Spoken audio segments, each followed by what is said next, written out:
আলহামদুলিল্লাহ সবার প্রশংসা আল্লাহ তাআলার জন্য, যিনি আমাকে মুসলমান হিসেবে সৃষ্টি করিয়াছেন। আলহামদুলিল্লাহ। আমি এখন সাদা পাথর সিলেটে অবস্থান করিতেছি।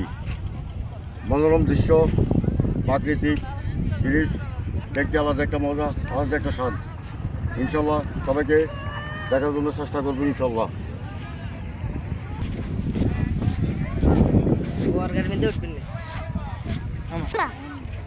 এলো সাদা পাথরের দৃশ্য, এই রে সাদা পাথর দেখা যাচ্ছে।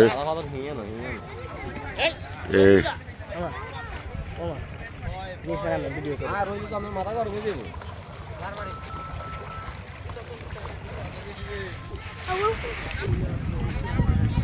এলো সিলেট জেলার সাদা পাথর,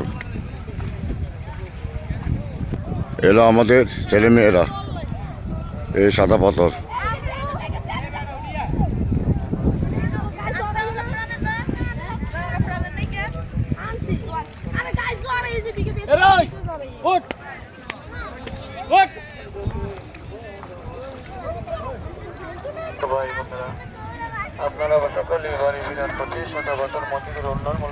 সবাই ভালো থাকবেন, সুস্থ থাকবেন।